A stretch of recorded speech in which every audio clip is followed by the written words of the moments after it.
Waiting for that 10:05. Let's just go into it. Okay, hello.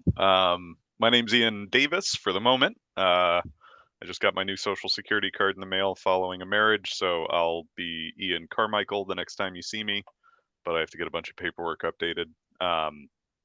Nice of you all to join today. This is the state-specific orientation to the Northern Border Regional Commission process. And we're going to dig into a couple of bits of information that may not have been on the federal level info sessions, and we'll have an opportunity to answer questions and work from there. Chief. Okay, there we go. I thought I recognized. All right. So, um, as the state program manager, we're going to start with what my role is. So I go out looking for projects that fit the NBRC profile. I talk to people about the competitiveness of their potential projects. I'll review applications on request. I can give you kind of a rough cut of what your scoring might look like when it actually enters the scoring phase. I can tell you that beforehand, give you some pointers on what to improve.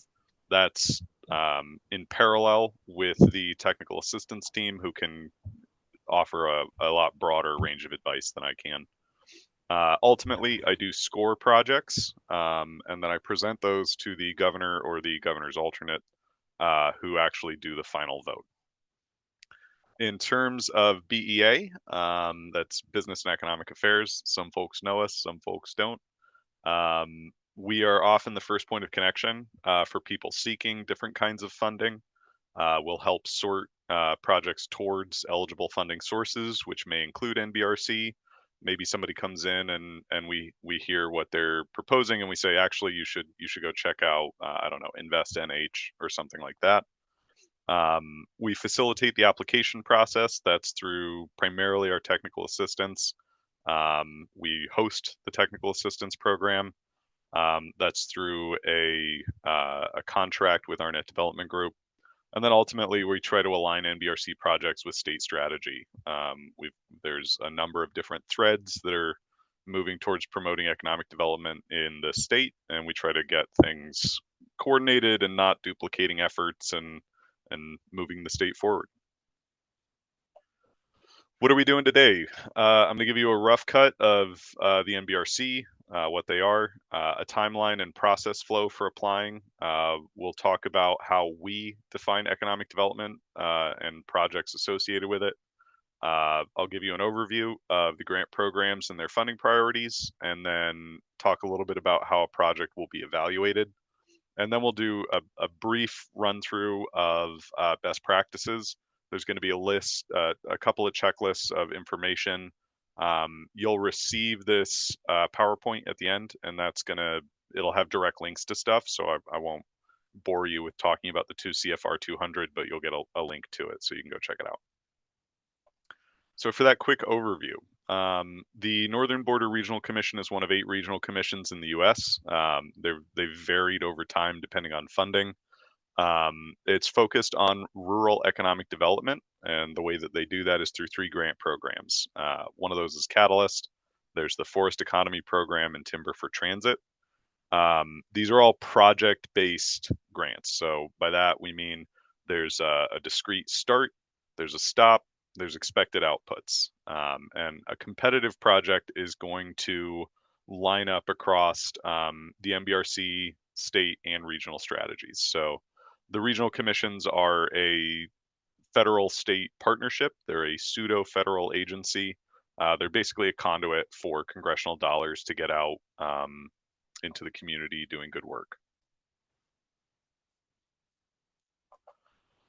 The process flow is very programmatic. Whether you're applying this year or in some future year, it's going to roughly follow this scheme, and that is getting technical assistance in the pre-application phase. So while you're thinking about what you'd like to propose, it's a good idea to connect with our technical assistance team.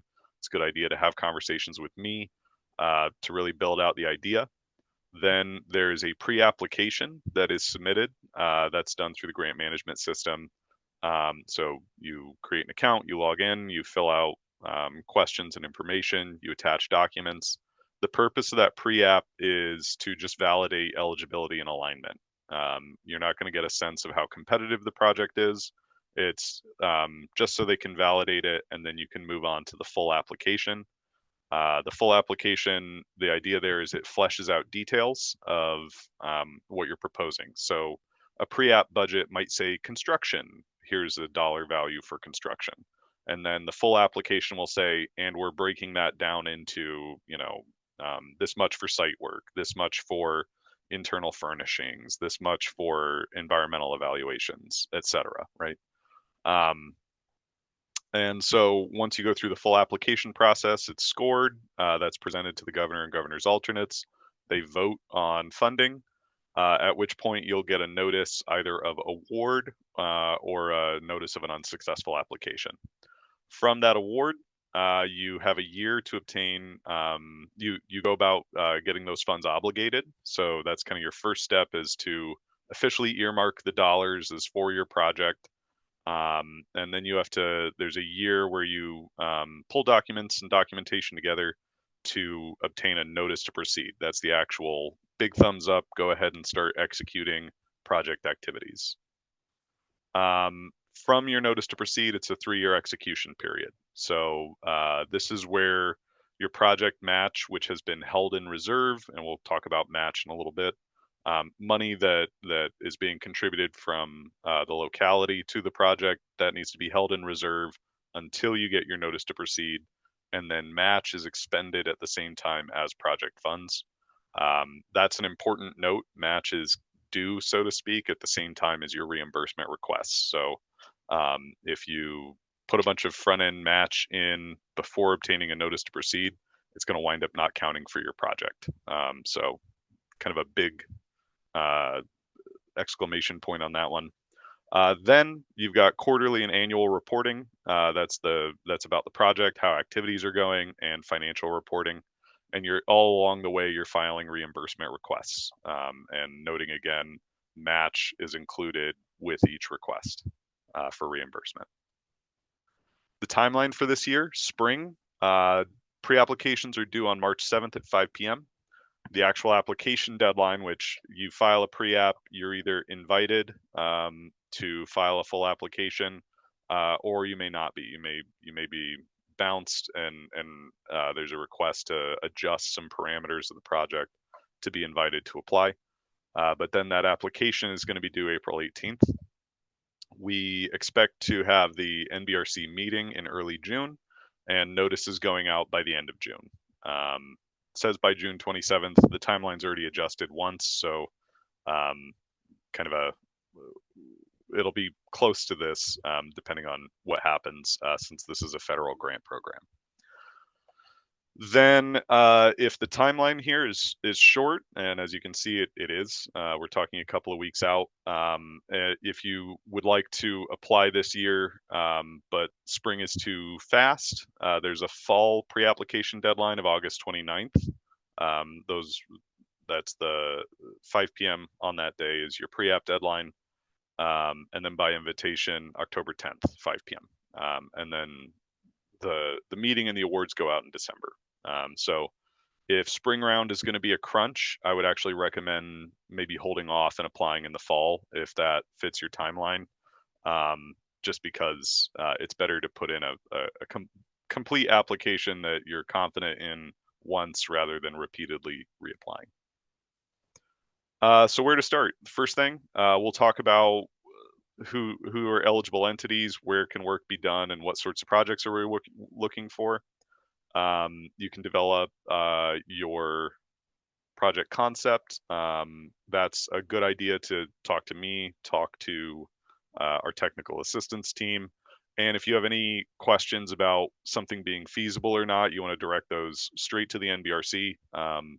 Some of those questions, if you send them to me, I'll wind up just emailing the NBRC anyways, so you can cut me out and talk to them directly. Why should you use technical assistance? A, it helps us track your project and we can send you updates. And then B, historically, people who got technical assistance did better. You've got people who have worked through this process for over a decade in some cases. So they know a thing or two about how to get through it. Okay, I'll burn through this real quick, but I do want to talk a little bit about economic development, what it is and what it isn't from the NBRC perspective. So we've had some projects come through that essentially they wound up wasting their time on the pre-app, and I'd rather people save that time and do other things with it. So, economic development is not anti-poverty programs. Anti-poverty work usually focused on alleviating symptoms of economic distress for people, but that's not the same thing as economic development. What is economic development? That's the development of capacities that expand economic opportunities in an area. Another way to put that is more money in more pockets over time, or the improvement of systems to do that. And if you start digging into the application, you're going to see things like the key performance indicators that you're going to be asked to fill out are all things like businesses started, jobs created, costs saved, private investment brought into the area, et cetera, et cetera. So they're all going to be oriented towards that. Your project doesn't have to directly produce those KPIs. It can also set the stage for the development of those things later. So, for example, a business incubator at the outset is unlikely to directly produce these things, but we can say it's likely to start up new businesses, likely to bring in private investment, etc. What are projects? So it's a planned series of efforts going towards a particular outcome. So there's a discrete start, there's a discrete stop, there's concrete stuff you're doing. I think that probably the best way to organize that is through a logic model, and I'll show you an example of that in a slide or two. Planned activities link together, they produce an outcome. Budget items relate directly to your planned activities. So oddball budget items that don't state how funds are going to be used to produce certain outcomes might face some scrutiny. And then the other thing to know about if you're doing an infrastructure project, there is a notice of federal interest. Federal dollars are being used to build things, and so the federal government likes to keep an eye on that. So the notice of federal interest is basically a note that goes in the file for 20 years, says federal dollars were used to do this work. And the only real application of that is if the infrastructure changes hands at some point in that 20-year period, it needs to go to an eligible entity. So the idea there is to avoid federal investment in infrastructure, and then a couple of years down the road, that infrastructure is handed off to a private company that benefits, for example.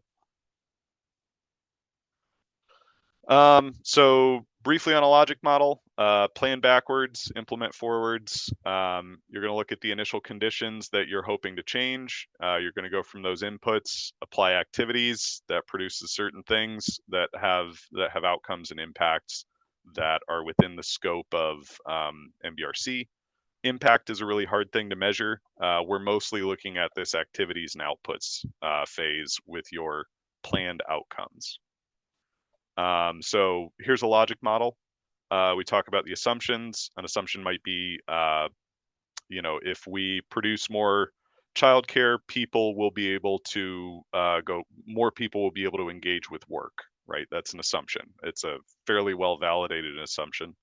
And look at external factors. So things that can't necessarily be controlled, like distances that have to be traveled in the North Country or inclement weather, things like that. We start from the current situation. We're going to put in time, personnel, materials, dollars.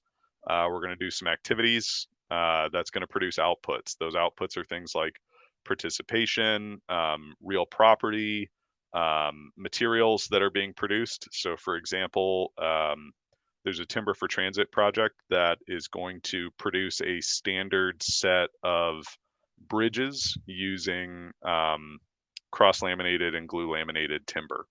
That manual can then go to other people who would like to do similar work in their community. From these outputs, we expect certain outcomes. Participation may lead to knowledge gain. Um, a certain number of people experience less instance of something like, for example, unemployment goes down, or something like a certain number of businesses invest a certain amount of money. And then overall, we expect some effect, and that's the impact you're hoping to produce. Okay, so all on the same page about economic development, hopefully. And at any point in time here, feel free to drop questions in the chat. And Michelle, feel free to interrupt me with those questions as they appear. Now let's talk about eligibility. Okay, let's talk about eligibility and competitiveness. So who can apply? That'll be state and local governments, planning commissions, and other authorities of the state. Any sort of 501c organization, so 501c 1 through 6, I believe, maybe 1 through 7, but any 501c organization. And then unfortunately, we don't have federally recognized tribes in New Hampshire, but they would be eligible. Where can you do work? Coos County, Sullivan, Cheshire, Belknap, Carroll. We just added Merrimack County, I want to highlight, and then parts of Grafton County. So there's a list of eligible municipalities within Grafton. You'll want to check that with me if you're unsure. And then Stratford, Rockingham, and Hillsborough are all ineligible counties. Work done there can't count towards NBRC. If you are in, let's say you're in Grafton and you want to do work in an area that's not eligible but will benefit an eligible area, that's where you would go for something called a significant benefit waiver. So any questions around this, just shoot me an email and we can figure it out and validate it. Depending on where you're doing work, there's a split of how much local match needs to be put up. So this is a federal state partnership. The locality puts up some percentage of the total project cost. If you're in Coos, Sullivan, or Cheshire County, oh, Cheshire actually moved. I need to update that. My apologies.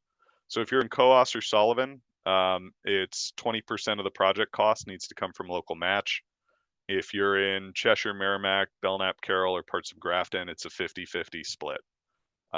Local match can be in the form of dollars, but it can also be staff time. It can also be, let's say, a local lumber company contributes wood to an infrastructure project. So the in-kind options are also available to meet that local match. Okay, and now we're getting into the meat of what is the NBRC looking for, and they explain that through their funding priorities. When you click in here, it'll take you to the program overviews page, and then you can select which of the programs you're interested in. So from that landing page, I might click Catalyst. That'll take me to the Catalyst specific page. Go all the way to the bottom, and you'll find the user manual. Inside the user manual, you'll get the funding priority. You'll get how the NBRC defines that priority, some examples of prior projects, and then what kind of data you need to show to actually demonstrate your alignment. So for example, we've had people come in for what they considered workforce development, and their vision of workforce development was more general. It was kind of a general skills training in high schools. That's not how the NBRC defines workforce development. Workforce development for them is a pipeline. You train people and they go directly into currently open jobs. So it's important to know how NBRC thinks about these things, not just what you think it means. So catalysts, there's two kinds of projects. There's infrastructure and non-infrastructure. Note right here, a catalyst is an agent that provokes or speeds significant change or action, right? There's ingredients in the chemistry set. They're sitting ready to go. The catalyst gets dropped in. There's a big reaction. That's the hope with the catalyst program. Projects go up to $1 million. Those are in terms of infrastructure. They've got transportation, basic public, telecoms, renewable, and alternative energy. When we talk about renewable and alternative energy, we mean community scale. Same thing for telecoms. So for example, that might be broadband, and that might be something like middle mile build outs that other broadband programs don't pay for. Basic public, they've broken out a lot of categories this year. So water and wastewater, solid waste, which is like your recycling or trash program, heat generation systems, outdoor rec, public meeting spaces, childcare or basic healthcare facilities. Especially with public meeting spaces, I want to note it's going to have to call back to economic development. So getting people together in a nice gazebo on the town lawn is maybe not a good economic development project. However, somebody might be able to articulate, we have a nonprofit that's planning this series of activities. We expect that by virtue of this public meeting space, the restaurants in town will see some particular increase in their business. Now we're talking a public meeting space economic development project. There is a higher maximum for infrastructure that goes up to 3 million. That's when you're working in two or more areas and there's two or more types of infrastructure. Um, I would note that we do have limited funding. So when you shoot for a higher maximum, um, you've got to be very confident that it's a project that's worth. So for example, this year we have $12 million available through Catalyst. A $3 million project is a full quarter of those funds. So you've got to very strongly justify directing a quarter of the dollars to that. Um, Non-infrastructure goes up to 500,000. We can do workforce development. That's immediately hireable skills or pipelines. So in terms of hireable skills, that might be something like coding workshops where people leave with a certificate that increases their hireability. Business development, that's things like incubators, and plenty of other options if you dig into the manual. Basic healthcare, and then resource conservation, tourism, and recreation. The next program is forest economy. These go up to 1 million. There's community development, workforce training, business planning. A keynote about marketing. Any sort of marketing activities has to be attached to one of these first three. So I can't, for example, do a visit the North Country marketing campaign. I might do a recreation business planning project and then include some degree of marketing within that. That would be a good use of linking business planning to marketing. And then infrastructure, very similar to Catalyst, is eligible under forest economy. A key piece about this is a relatively new program. They're looking for projects that kind of meet the mission, which is the revitalization or retooling of areas that were critical to the forest economy. So read that as largely North Country. And there's a lot of opportunity here to come up with innovative projects and apply for it. Forest economy is significantly less competitive each year than Catalyst. We had, I believe, one forest economy application versus 21 Catalyst applications last year. And then the final program that they operate is Timber for Transit. That's up to $5 million. This is the use of advanced wood products in transportation and transportation adjacent infrastructure. So transportation infrastructure, that might be your sound barriers, that might be bridges, things like that. Transportation adjacent might be things like toll booths, welcome centers, information centers, things like that. And this is one of the programs that allows for feasibility studies. So they're trying to get these advanced wood products in use in the state. We obviously we still have a logging industry. We still produce a lot of wood products. And so we're trying to figure out how to really integrate those. So that's your feasibility.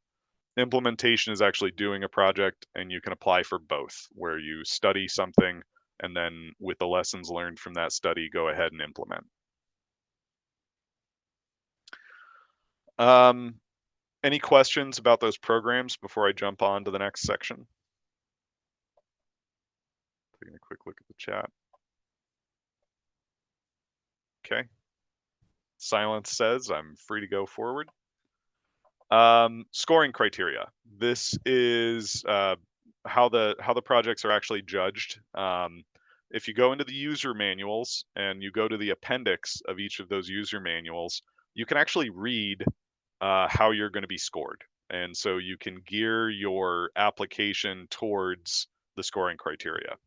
I highly recommend starting with your funding priority, uh, getting the data to demonstrate your alignment to that funding priority. And then the scoring criteria is about polishing the application. So alignment with priorities is obviously number one. Project readiness is articulating that shovel ready is the ideal. You know, you've got your permits in place, you've got your town votes, everything's ready to go. The moment you get the money, you'll go through your documentation, get your notice to proceed, and you're off to the races. That isn't required to apply. You can have a project that is still in need of some work to get it towards shovel ready, but know that that's going to be scored lower than somebody that's just ready to go.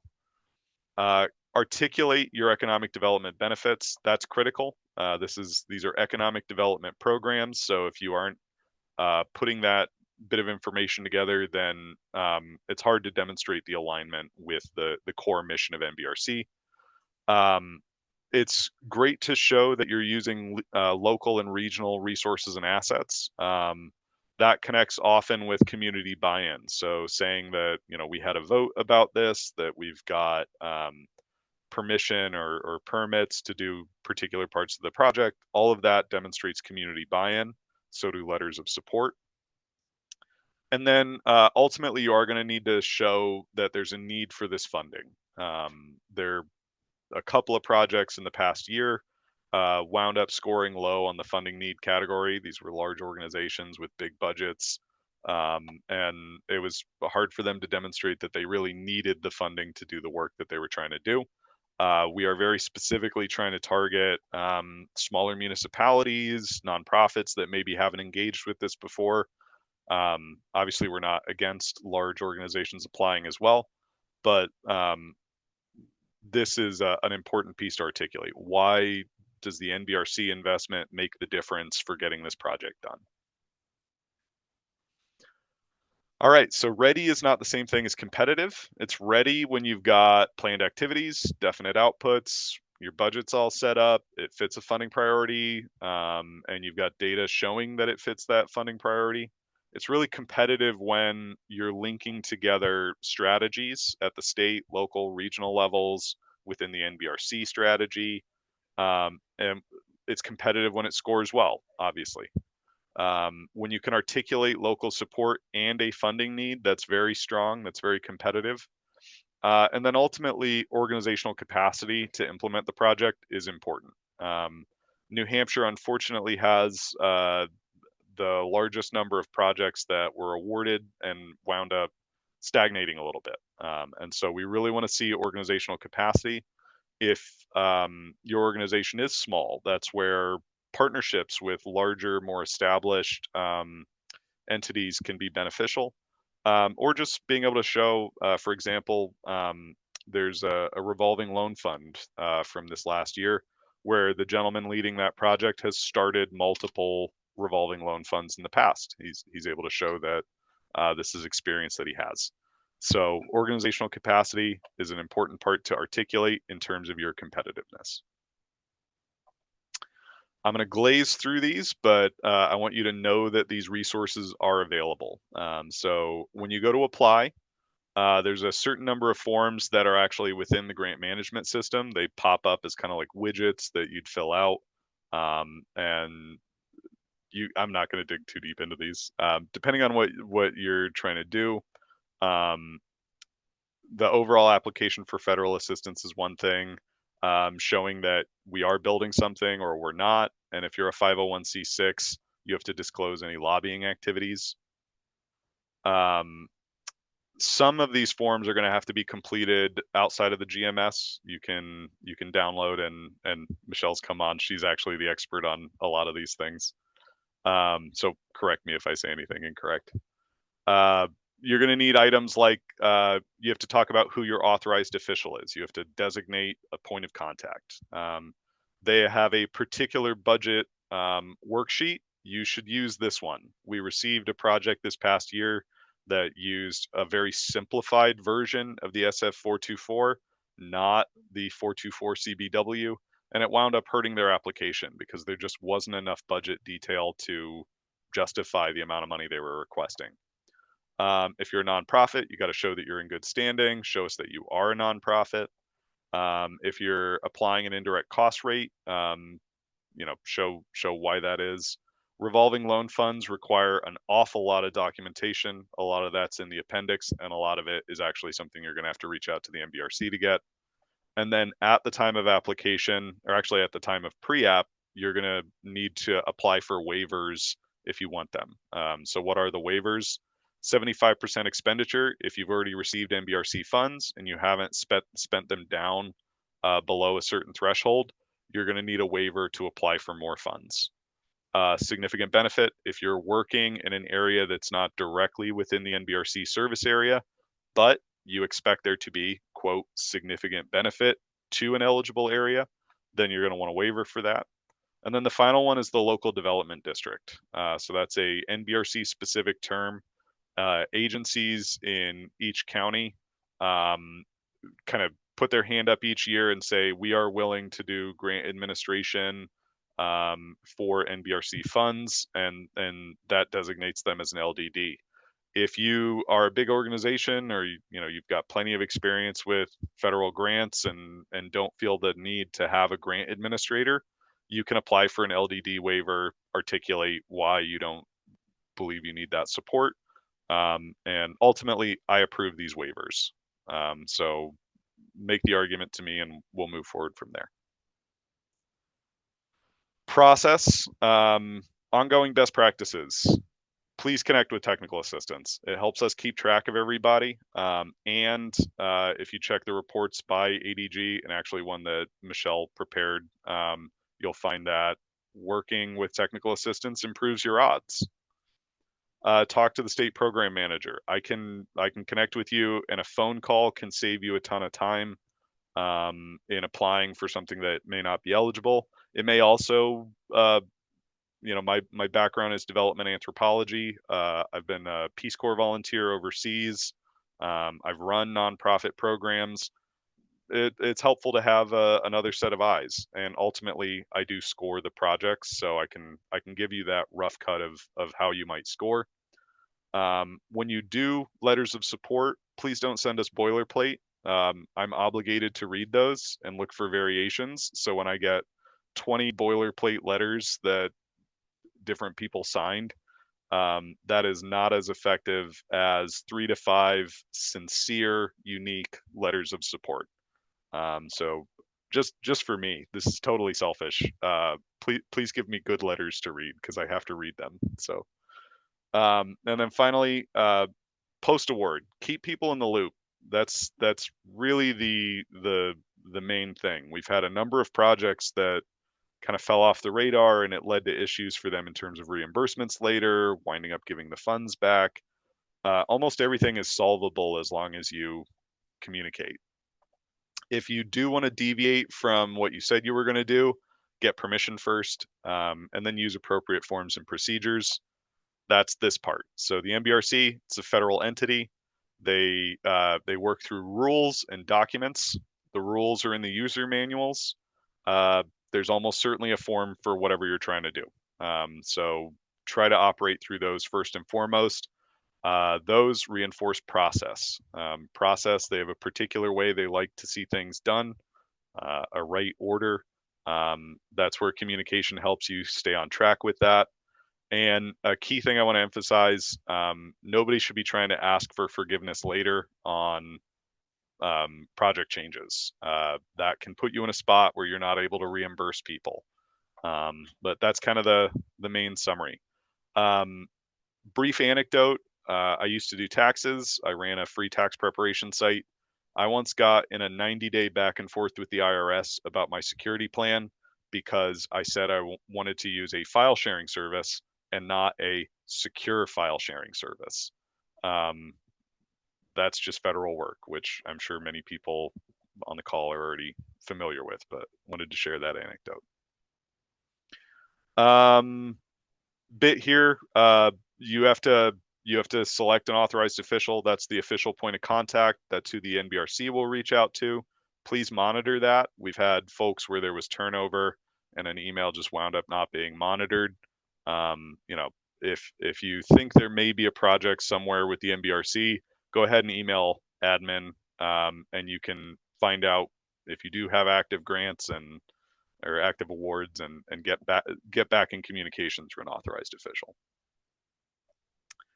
I'm not going to go through these. These are points of reference for you when you want to try to obtain the obligation. So that's where monies are labeled as specifically yours for your project. Information on how to get a partial notice to proceed. Sometimes you need grant administration funds before you actually get the full project off the ground. That's what the partial notice is about. Full notice is the big thumbs up. Go ahead and start doing your project. And then there is compliance. So they've got a lovely compliance manual. You can read about NEPA, the Environmental Policy Act that regulates basically. They have to do some environmental checks before that notice to proceed can be obtained. We are regulated by BABA, the Build America Buy America Act. So there's a variety of equipment, steel, different things that might go into your project that you have to buy American. So be aware of that. And then there are a lot of standard forms. If you click that link, it'll take you to their resources page. And I believe that's it. We made it, folks.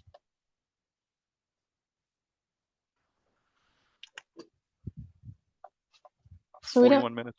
Yeah, we don't have any questions in the chat. So Okay. I would say what do we have for questions? Yeah, feel free to just, we're a small enough group that if you'd like to come off and just ask a question, that'd be great. Hi, yeah, thanks first. That was great information, really helpful. I was just kind of curious if you could talk a little bit, and you may have referenced this in the previous slide, so that the matching and administration and application requirements are all the same across these three programs, Catalyst, Forest Economy, and Timber for Transit, or is there any differentiation between those three as far as any other part of the process? Yeah, so the general process is going to be the same across all of them. There'll be, I believe the main variant is that Forest Economy and Timber for Transit don't have LDDs. So you're not obligated to have a grant administrator under those programs. Whereas with Catalyst, it's a default 2% of project cost goes to grant admin, and that'll go to the LDD. And you have to opt out of it. That's what the LDD waiver is about. Otherwise, you're going to log into the grant management system. Pre-apps and applications are due at the same time across all three. There's obviously some different questions on each of those applications, but the broad strokes are essentially the same. Yeah. Okay, thank you.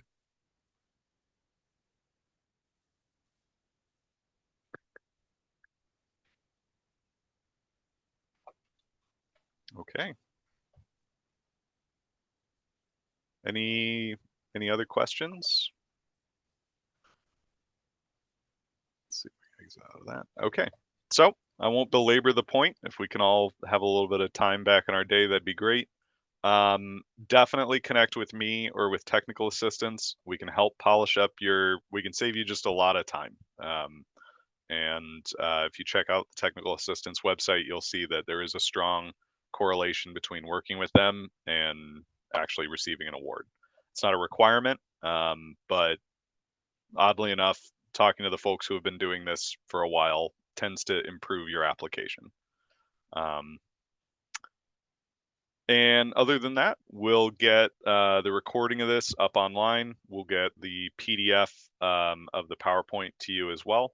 And my inbox is always open for questions. If you want to give me a call, please call my cell number because that's the one that's always on me. So, all right. Thanks very much for your time today. Thank you.